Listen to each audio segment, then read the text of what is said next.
Bonjour tout le monde, alors bienvenue à ma capsule triathlon. Aujourd'hui, on parle natation.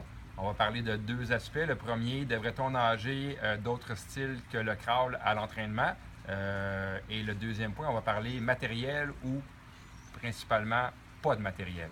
Vous allez comprendre pourquoi dans quelques instants. Alors, premièrement, les styles de natation autres que le crawl, devrait-on les pratiquer? La réponse est oui, c'est une bonne idée de les pratiquer. Donc, le dos, le papillon et la brasse. On peut les pratiquer à l'entraînement, c'est une très bonne idée. Ça travaille la proprioception, l'équilibre, on travaille des muscles différents, on travaille des appuis dans l'eau qui sont différents aussi. Alors, nager un petit 10, 15, 20% de votre millage total d'une séance avec trois autres styles autres que le cross, c'est une très bonne idée. Principalement durant l'hiver, donc quand on est loin encore de la période de compétition, ça va vous permettre de travailler différemment en papillon, donc de travailler aussi avec peut-être un peu plus de difficulté, peut-être utiliser des palmes aussi si vous avez de la difficulté. Oui, on recommande de travailler les trois autres styles, surtout quand on est loin de la période de compétition. Maintenant, on parle matériel ou en fait, on parle pas de matériel. Cette capsule-ci va s'adresser aux gens qui utilisent beaucoup de matériel. Vous savez, les triathlètes, on utilise souvent beaucoup de matériel quand on s'entraîne. Je parle ici principalement du pull boy, des paddles ou des palmes. Dans une séance d'entraînement totale, vous ne devriez pas nager plus de 20% avec du matériel. Donc, le 80% devrait se faire donc sèche sans matériel. Si vous utilisez du matériel parce que c'est une béquille, parce que ça va trop vite pour vous, vous n'arrivez plus à suivre le rythme parce que les autres donc, vont trop vite, vous êtes fatigué ou votre technique s'effrite, c'est pas une bonne idée d'utiliser du matériel. Il y a des gens qui utilisent ça à outrance.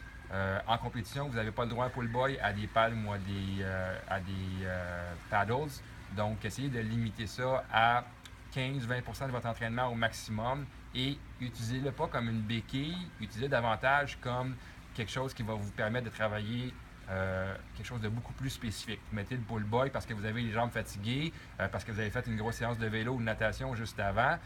C'est peut-être pas une bonne idée. Vous avez les jambes fatiguées puis vous voulez travailler les bras. Utilisez ceci à la place, un band. Au début, vous allez avoir beaucoup de difficultés. Donc, le band, on l'utilise comment? On le place après nos deux chevilles ensemble. On attache nos deux jambes ensemble. Les jambes vont caler. Au début, ça va être très pénible. Peut-être que vous allez avoir de la difficulté à faire plus qu'une longueur. Mais acharnez-vous, continuez à travailler et vous allez développer beaucoup plus votre haut du corps avec ça. Et vous allez être capable de travailler aussi beaucoup plus votre horizontale, je ne sais pas si c'est un mot, là, mais votre horizontalité.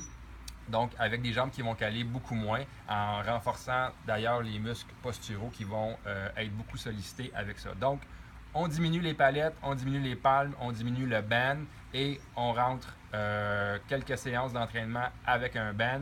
Facile à faire, vous prenez une chambre à air, vous faites un nœud dedans, le tour est joué, on attache ça et on essaie de survivre pendant 25-50 mètres au début. Puis avec le temps, vous allez voir, vous allez réussir à nager jusqu'à 400-500 mètres facilement. Alors d'ici à la semaine prochaine, je vous souhaite un bon entraînement et on se reparle dans une semaine.